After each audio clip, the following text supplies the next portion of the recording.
I would like to tell you very important aspect of the Buddha's teaching, that he has advised us to contemplate or to think always in our day-to-day life.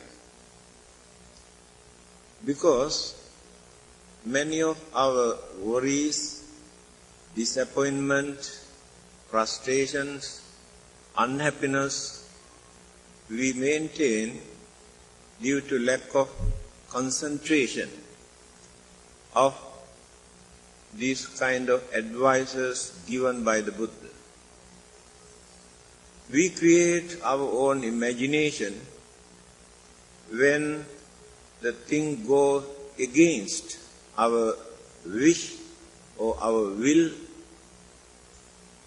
then we worry. This is our weakness. Therefore, we had to train our mind to face certain problems which we don't like, but no other choice. We had to train ourselves to face. At the same time, we had to train our mind to overcome certain problems that we are facing. And also we had to train our mind to avoid from certain problems that we had to face. This is the method. Not by worrying or crying or complaining or accusing or blaming, but by training our own mind. There are 5 advices given by the Buddha for us to think almost every day. They are not very pleasant, very soothing subjects, but natural. When we use our mind to face the nature, natural occurrences, then we don't worry. Then what are these 5? Jara dhammo mi jarang anatitoti abhinhang paccavekkhitabbang. When we are young, we have to think our youth or our beauty or complexion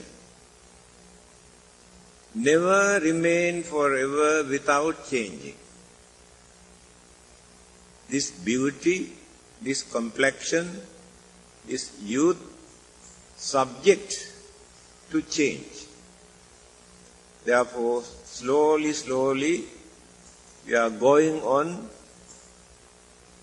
decaying and decaying and decaying and decaying. There is nobody in this world who can stop this.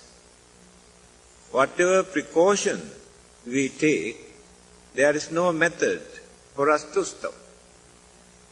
So if there is no method for us to escape, our duty is to train the mind to face when such situation take place. We have to think this again and again and again. After that, later, when we grow old, we don't worry. Because we knew this.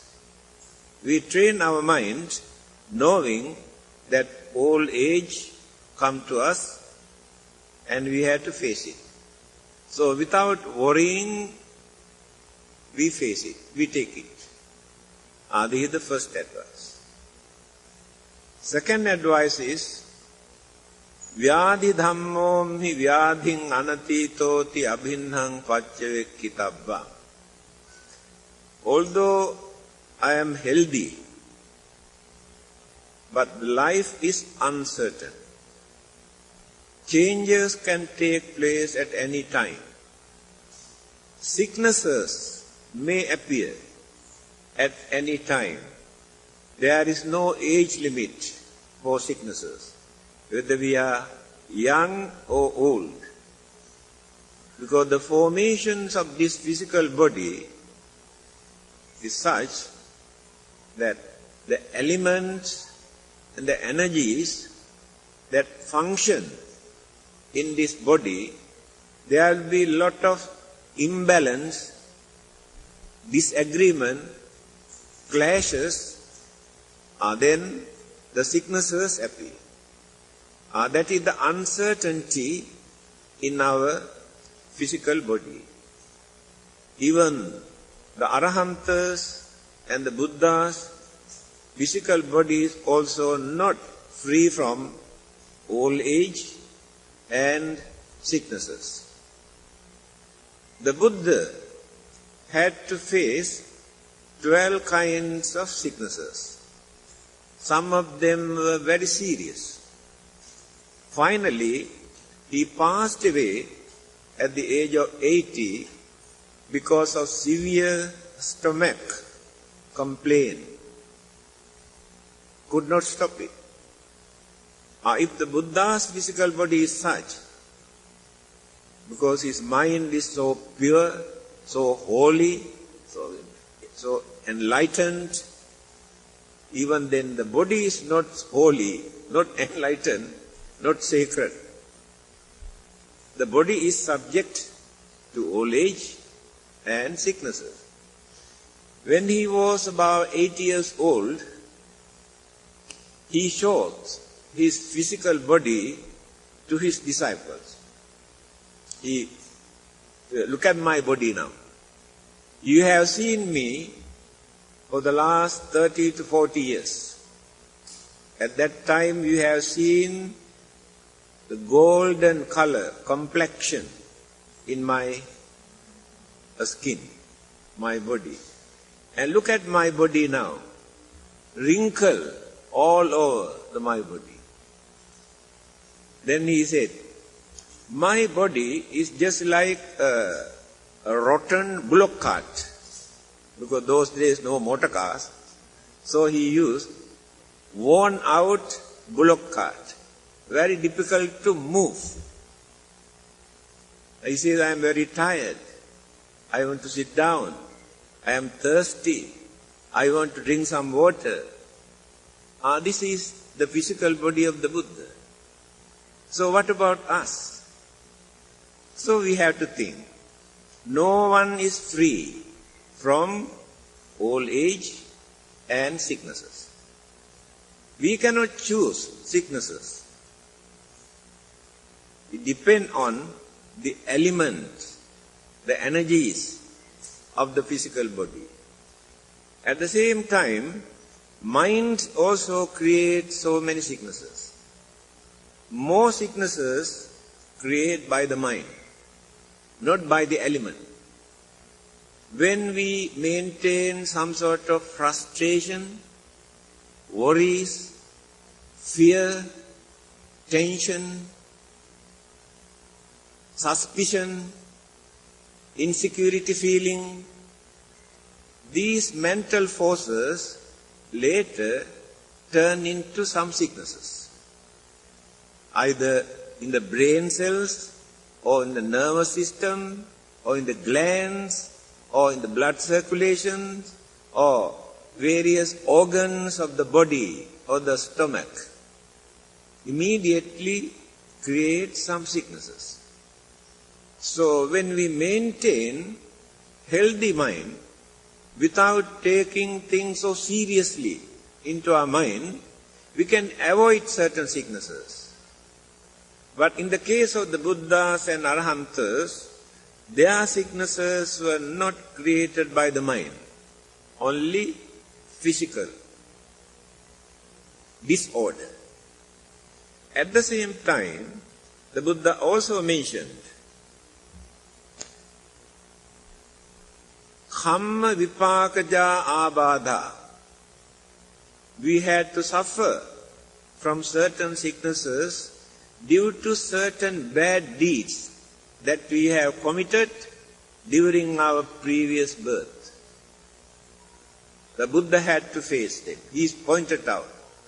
He explained to his disciples what he has done during some of his previous births.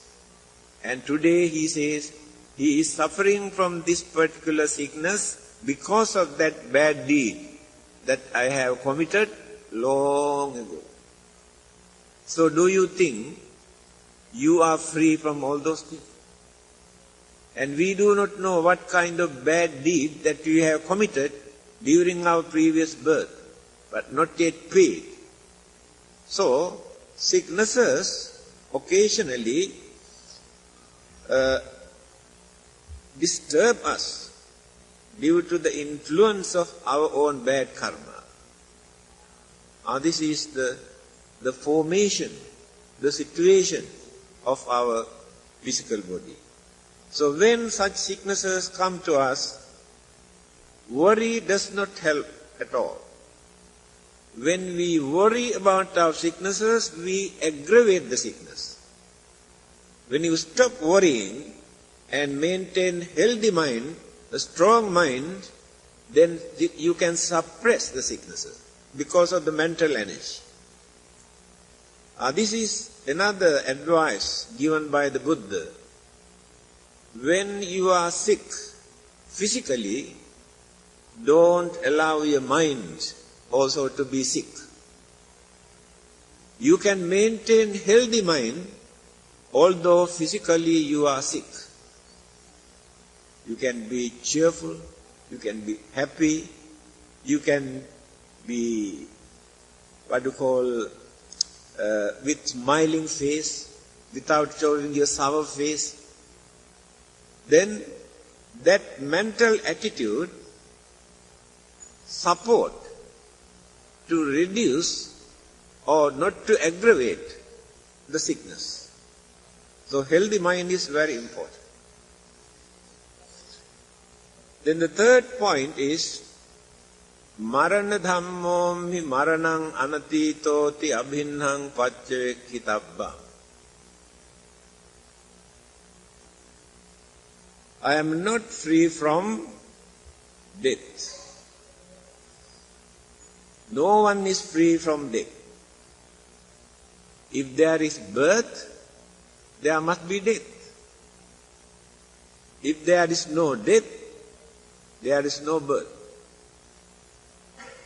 Death is the cause of birth. Birth is the cause of death. These two are interrelated. When we are free from both birth and death, then we will be free from everything, all the other disturbances. So one day, Buddha advised Ananda. He said, if anybody come and ask why they suffer here in this world, you must tell them the main cause of your suffering is birth. If there is no birth, there is nobody to suffer.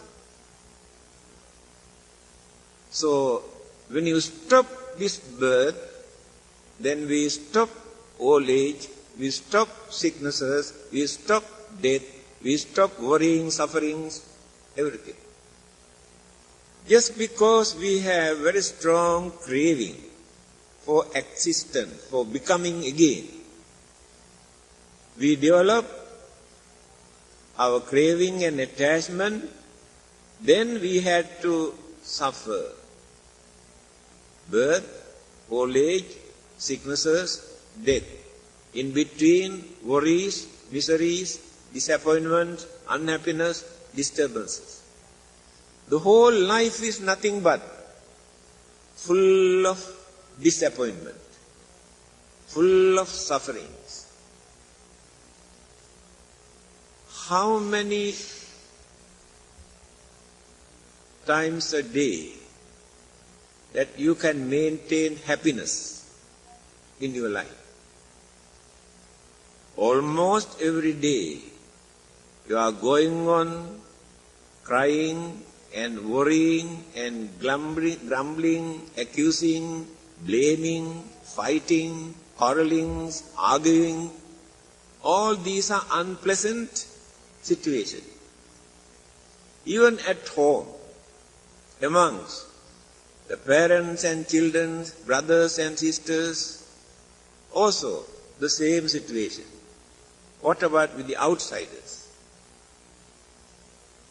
So that is why we cannot find a real happiness in this life while leading a worldly life. There is no happiness. We gain some sort of emotional satisfaction occasionally. We take this as happiness. It is not happiness. Happiness we experience when there is no fear, when there are no worries, when there are no tensions and insecurity feeling in our mind. Happiness appears only at that time. By keeping all those evil forces in our mind, we cannot experience happiness. But emotional satisfaction immediately disappears. After experiencing, that satisfaction immediately turns the other way around. So, death is natural. No one is free from that. We had to prepare for that. Prepare means knowing one day, definitely, we had to face the death, whether we like or not. We had to train our mind, face this without fear, without worries, without crying, but to face our death with hopes and confidence. That is the most important thing. When the death comes nearer to us, then we must know how to maintain hopes and confidence. That means, after my death, my life never become miserable one. My life can become better than this one, next existence. That is called hopes and confidence. Then the fear and worry disappear from the mind.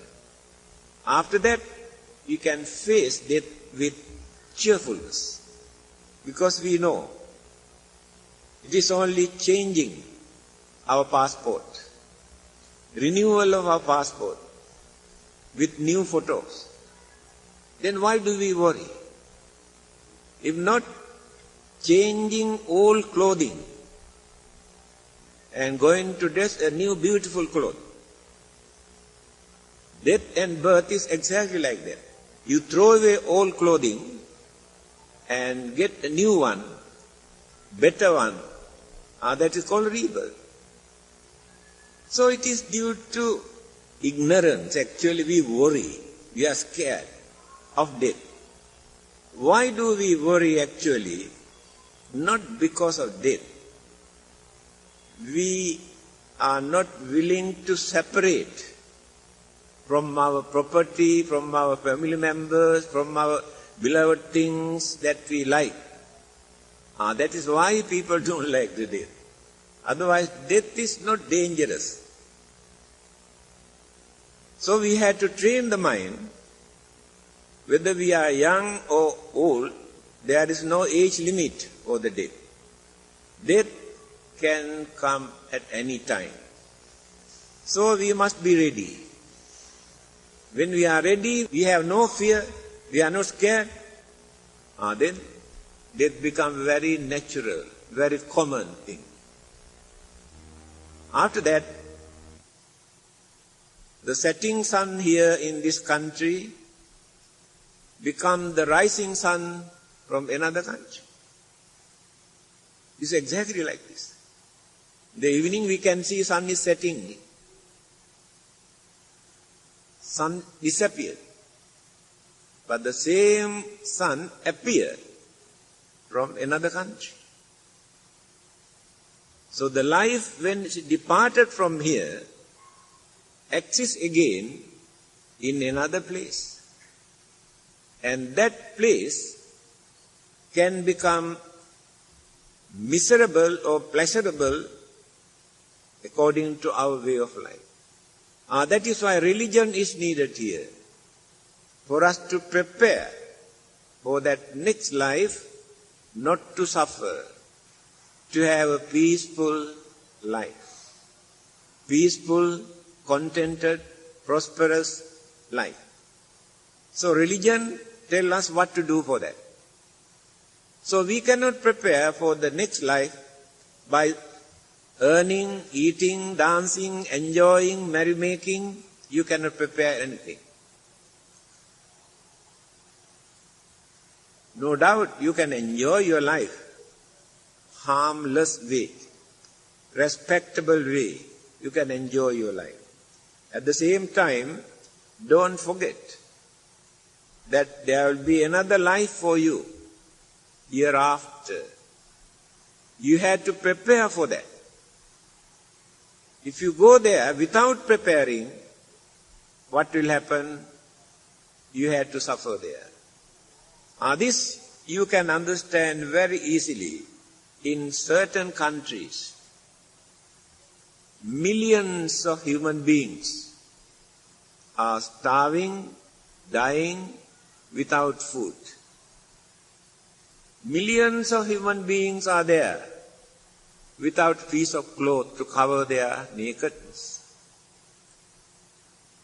Not millions, billions of human beings are there today, spending their whole life without any shelter, no house. Their birth and death both take place the roadside or the pavement, under the trees, just like cats and dogs. But they are used to it. That to them that is natural way of life. But for human beings that is not natural. This clearly shows that they have gone from here without preparing for them to lead or to live as real human beings without facing such problems. So religion tells us how to carry certain things for you to use in the next life. You know very well your money, your property, your jewelries, your valuable things, your relatives, you cannot take with you into the next life. Whatever you have done, whether they are good things or bad things, you carry with you. They follow just like your shadow. They never stop. Follow like your shadow. Then, in the next existence, whether peaceful or happy or prosperous or contented or miserable or unfortunate life take place according to the ingredient that you have taken with you when you depart from this world. So those who do not prepare later regret. If you pay attention toward the advices given by the Buddha or religious teachers, then you know what to do. How to make use of this life while we are here. At the same time, how to have better life hereafter, after our death. Both. We can learn by following a religious way of life. Then the fourth one is Sabbehi me piyehi manapehi nana bhavo vina bhavoti abhinnang paccavekkitappa. We have so many things, or so many people whom we like very much. We have very strong attachment towards our money or jewelries or our property or husbands or wife or children or parents or brothers and sisters. We have strong attachment. This attachment gives us some sort of emotional satisfaction. Oh, my children, my parents, my brothers, my sisters, or my money, my jewelry, you gain happiness. That is, it is natural. You need that happiness to lead a worldly life. That happiness is important for you. But while you are experiencing that happiness, developing your attachment towards your wife, your husband, your children, your parents, you have to think, one day we had to separate. Departure. We had to depart from our beloved ones, from the things that we like so much. We had to separate. If not earlier, after our death.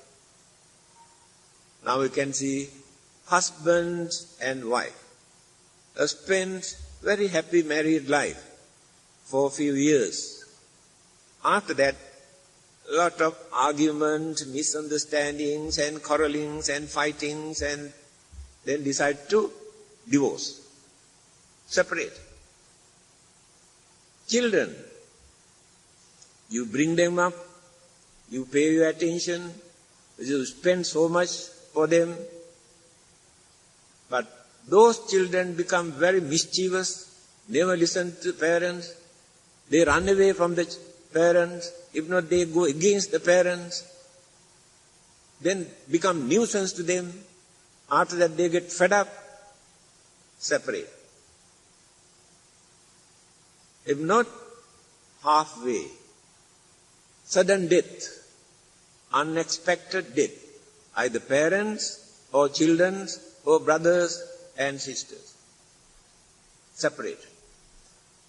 Our valuable things, money, jewelries that we have accumulated, stolen by someone, or fire destroyed, or the flood destroyed, or swindled by others, taken away, by force come and take away. Separation. Everything that we experience by developing our attachment, definitely one day we had to separate. We cannot carry, although we depart from this world, we cannot carry anything with us. Separate. So we have to think, when we are developing our attachment towards others, we had to make up our mind. One day, separation can take place. When that departure or separation take place, you must have courage to face, train the mind to face this. Parents look after their young children. They have so much love, affection, attachment toward them that gives them a lot of happiness. Unfortunately, sudden death or accident take place. Children die. Now parents cannot tolerate this because of that attachment. That is why we had to train the mind while we are fulfilling all our duty. very carefully. The one who holds the sword must use it carefully. That can slaughter others as well as protect others. The gun that man holds, he can kill so many people, at the same time he can save so many lives. So intelligence is exactly like this. It is a strong energy. We had to divert that intelligence by training that mind not to misuse, not to abuse, but to use through proper channel to serve others. So, here in this saying, the Buddha tried to teach us, if you don't like to suffer, if you don't like to see the changes and decaying and unsatisfactoriness in your life, you cannot get rid of this situation simply by worshipping to anybody or praying. But through understanding, when you develop that understanding into realization. So when you realized, then you know how to handle it. After that, worries and fear and suspicions, unsatisfactoriness never appear in that mind. Do you know, a Muslim scholar, I think nearly 100 years ago, in India, has written a poem in Urdu language. He says, if you like to see the most happiest and contented man in this world, look at that prince who is in beggar's clothing. He was referring to the Buddha. He was a prince, but he is using a piece of cloth. This is a beggar's clothing. This is not a dress. But he is the most contented and happiest human being in this world. Because he has developed his mind by analyzing, concentrating the universal nature of our existence. After that, worries never remains in that mind. Our lives are full of worries.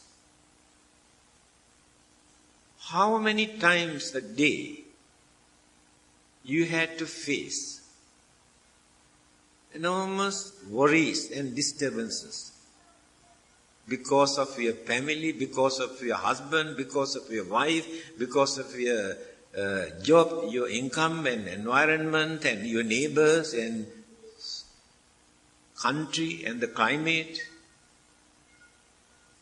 Always unhappiness.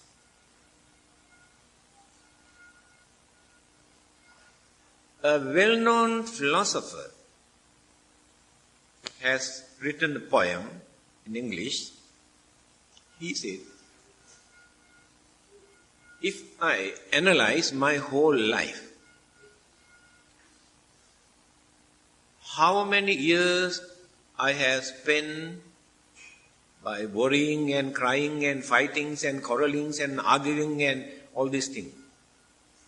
How many years I have spent for working and working and working and earning and earning. How many years I have spent for learning and learning and learning and learning. How many years I have spent old age and sufferings and sufferings and suffering. a person who lives, say 100 years, he says we can take only, if accumulated, computerized, we can take only 1 week. Only 1 week we maintain happiness. One who lived for 100 years. The rest, the time, a person spends for various things which are unpleasant. They are done as duties, as responsibilities, but not willingly. There is no happiness. Another saying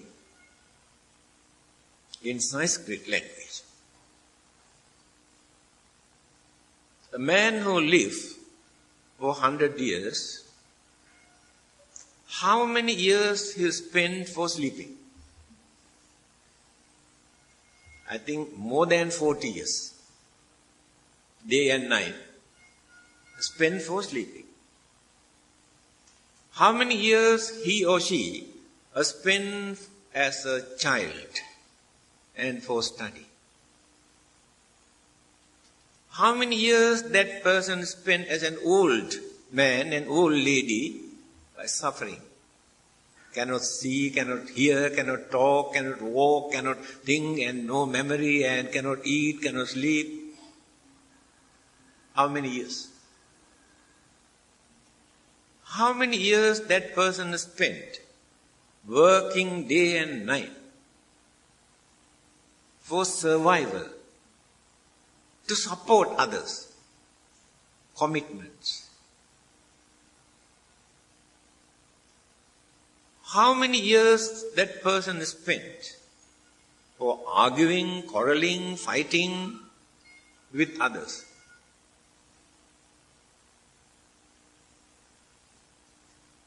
So when you divide into categories, you can understand that you won't get even 5 years to work for your life. You have been working very hard, but you did not work for your life. You have forgotten that you have a life. You work for so many other things. For your pleasure, for your enjoyment, for your duties, for your responsibilities, for earning. But you have not contributed anything for your life. Most of your time you spend by attending to your physical body, to feed, to decorate, to beautify, but never think that I have a life to attain. Mistaken that in the body as a life. I always mention that this is a house for life to stay. You decorate the house, support the house, bathe and clean the house. But how many times a day you dirty your life? But you never cleanse. When little bit of dirt you see in your body, in your face, immediately you wash and apply Dettol also. Immediately. But you dirty your life, your mind. Every time when you create, your anger, your jealousy, your grudge, your ill will, your enmity, your selfishness, you dirty your life. All those dirt remains in the life, not in the body. But you never try to cleanse them from the life. Cleanse the body. Remember, all our germs and virus and bacteria also die after our death or after burial or cremation. But the germs that we have developed in the mind never die after our death. Follow us. Because they are in the mind. The mental energy is responsible for the next life. So those things remain as ingredients in the mind. Your anger, your jealousy, your grudge, your ill will, your selfish, all these things. At the same time, your kindness, your compassion, your sympathy, all the good qualities also remain as ingredients. But how many people are there to think and analyze in this way? Always think of the physical body, or enjoyment, or earning. By disregarding that we have a life, and this life, whether we believe or not, whether we can understand or not, continue. We cannot stop it. Because the energies are there. By force we cannot stop it. Then it is our duty to work for that. Without allowing that life to suffer again. If life come into existence again, we are responsible for that life. Although we do not create it, we are responsible. Now, parents cannot create children. Impossible. But they are responsible for the children. In the same manner. If we know death is not the end of our life, if existence takes place again, then we must know how to handle this life without allowing this life to suffer. On the other hand, the main purpose of a religion is not to support that life to remain again and again and again, because there is no end. So every religion use different words. We say nirvana, Hindus say moksha, and Christians and Muslims say heaven or paradise. In English, they use salvation or deliverance, liberation or freedom. Then freedom from what? Liberation from what? Suffering. That is why we use the word salvation. What we want is not to exist again and again and again and by feeding and feeding and feeding. No end. To see the end of it. Not to suffer. Then it will become liberation or salvation. So here in this stanza, Sabbe sankhara anicchati yada panyaya passati atha nibbindati dukkhe esamaggo visuddhiya. Those who can understand by analyzing, by knowing, by realizing, all these component things that exist in this universe are subject to changes. So when the changes take place, don't worry. Make up the mind not to worry. Then you can reduce a lot of mental disturbances. Then the second one. Sabbe sankhara dukkhati yada panyaya passati atha nibbindati dukkhe esamaggo visuddhiya. The first stanza talk about the impermanency or changes. The second stanza talk about dukkha. Sabbe sankhara dukkha. All those component things are subject to dukkha.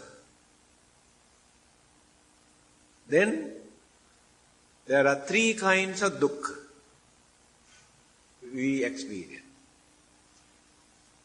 Dukkha dukkha, viparinama dukkha, sankhara dukkha. Three kinds of dukkha. Dukkha means suffering. Suffering means unsatisfactoriness. That is the correct meaning. Unsatisfactoriness. Dukkha dukkha means the sufferings, the pain, ache that we experience physically and mentally. Mental pain and physical pain. That is only one aspect of dukkha. We call suffering. We are suffering. But there is another aspect. Viparinama dukkha. Viparinama means changes. When changes take place, we cannot tolerate it. Then we develop unsatisfactoriness. That is also dukkha. When we see we are getting old, we are very weak, we cannot see, we cannot hear, we cannot talk, we cannot sleep. Then these changes create frustration, unsatisfactoriness in our life. That is the second part, aspect of dukkha. Then another one is sankhara dukkha. Sankhara dukkha. During our lifetime, we create lot of karma, mostly unwholesome, very few wholesome karma. These unwholesome karmas influence us to experience very unpleasant life. We do not know the cause. That is why we suspect charms and black magic. We do not know what sort of bad karmas we have committed earlier or during our previous life. These things also create very unpleasant situation in our life. Now let us analyze scientifically. This is theoretically or philosophically or doctrinally. Scientifically, scientists also agree. Things come into existence due to combinations of so many things. They start from atom. Atom, neutron, proton, and this ton, that ton, so many things, unknown, unseen things.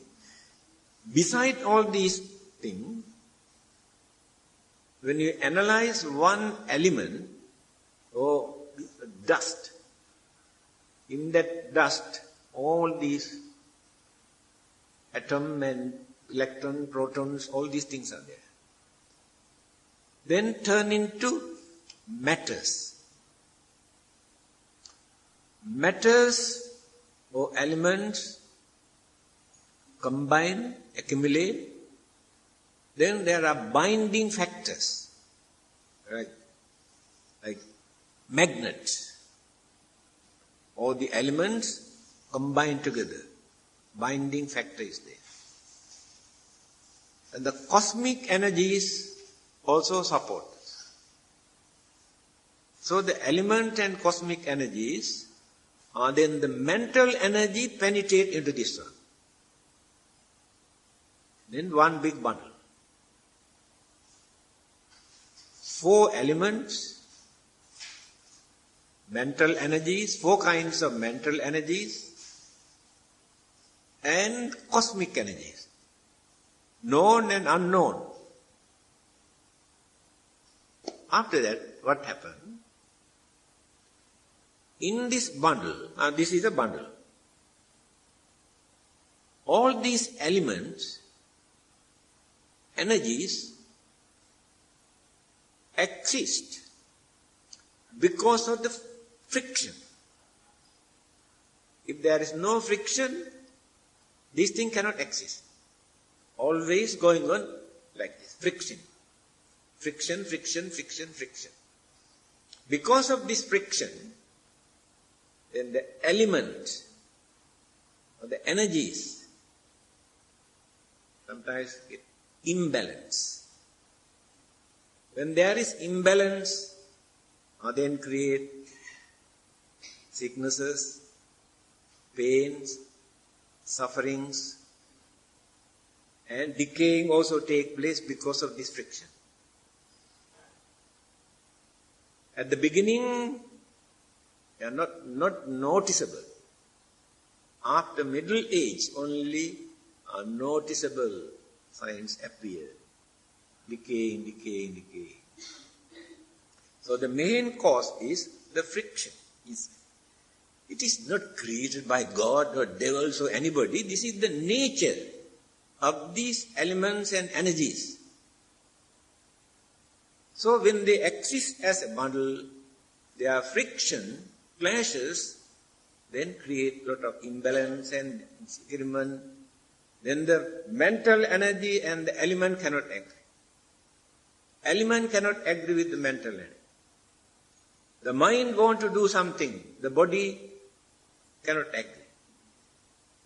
Body wants to do something, gain something, the mind is lazy. Disagreement. All these things become the cause of dukkha, unpleasant, unsatisfactoriness, disappointment. But people do not know how to analyze these things in this way. Why? We had to face these things. When we are suffering from all these things, what we do? We go to churches or the temples or the mosque. We go and pray and pray and pray, asking. Wait until it come down from heaven. It never come down from heaven. That is why we have to cultivate.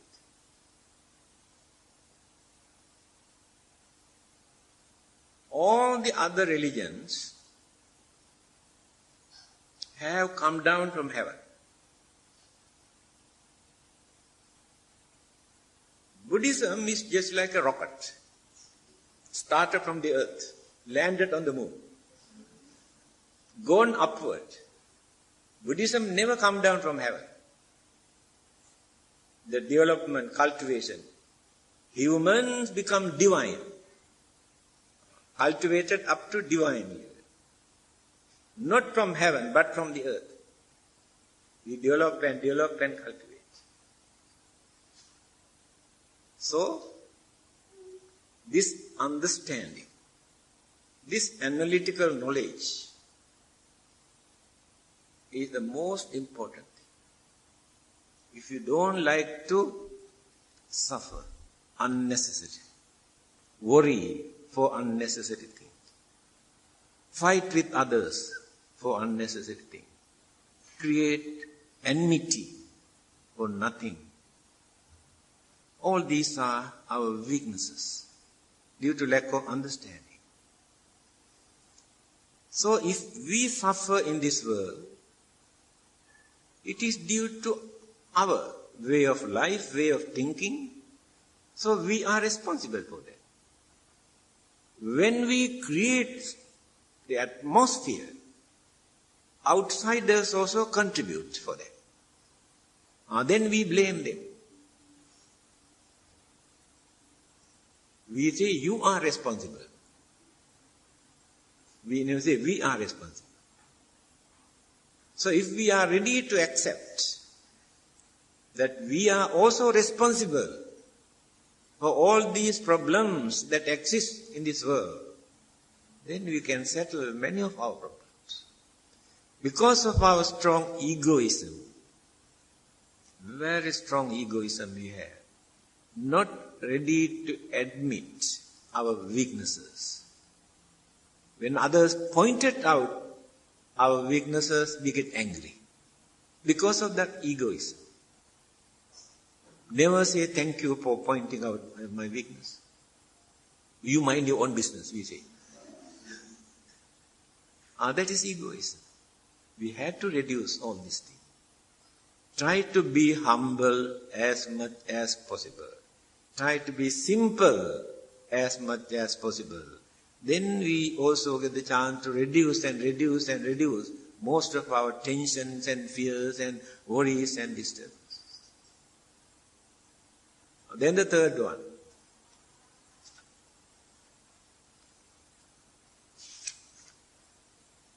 Sabbe Dhamma anattati yada panyaya passati atha nibbindati dukkhe esa maggo visuddhiya.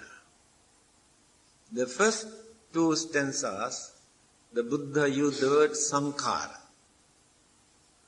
All the component things are subject to impermanency and suffering, unsatisfactory. Yes. Now here he did not use the word component things, sankhara. He used another word, Dhamma. Sabbe Dhamma anatta. All the existing Dhammas are free from Atma. What is this? When we use the word Dhamma, unconditioned things also included. When we say sankhara, component things, only conditioned things are included. Matters, element, cosmic energies, all these things are conditioned things. Conditioned thing means one thing appear because of another thing. That all these are conditioned. But unconditioned things are independent. A space, unconditioned. No condition, a space does not depend on another condition. Free. Nirvana is unconditioned. Not depend on certain other condition. Very carefully he used here, when we use the Dhamma, a space, nirvana also included. If we use sankhara is anatta, then space and nirvana is not included. So we can use the word Dhamma for everything